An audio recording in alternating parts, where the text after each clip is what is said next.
हर हर महादेव। राम राम सभी को। संत एकनाथ महाराष्ट्र के विख्यात संत थे।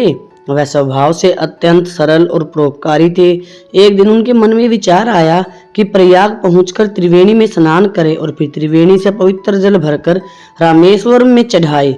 उन्होंने अन्य संतों के समक्ष अपनी इच्छा व्यक्त की। सभी ने खुशी जताते हुए सामूहिक यात्रा का निर्णय लिया।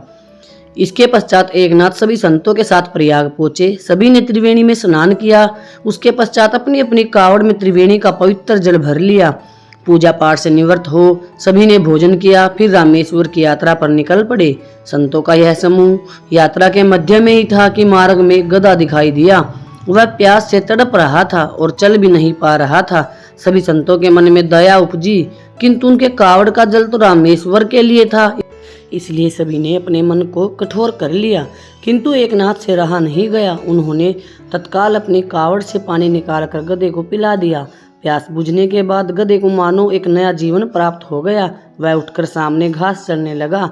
संतों ने एकनाथ से कहा, आप तो रामेश्वर जाकर तीर्थ जल चढ़ाने से वंचित हो गए। एकनाथ जी बोले, ईश्वर तो सभी जीवों में है। मैंने अपनी कावड़ से एक प्यासे जीव को पानी पिलाकर उनकी प्राण की रक्षा की है। इसी से मुझे रामेश्वर जाने का पुण्य मिल गया। वस्तुतः धार्मिक विधि विधानों के पालन से बढ़कर मानवीयता का पालन करना है, जिसके निर्वाह पर ही सच्चा पुण्य प्राप्त होता है। सभी धर्म ग्रंथों में परोपकार को श्रेष्ठ धर्म माना गया है। सही मायने में परोपकार से ही पुण्य फलित होता है। ईश्वर की सच्ची उपासना भी यही है। यही बात संत एकनाथ ने अपने आचरण से साबित की। सारे संत उनकी बात सुनकर उनके सामने नतमस्तक हो गए।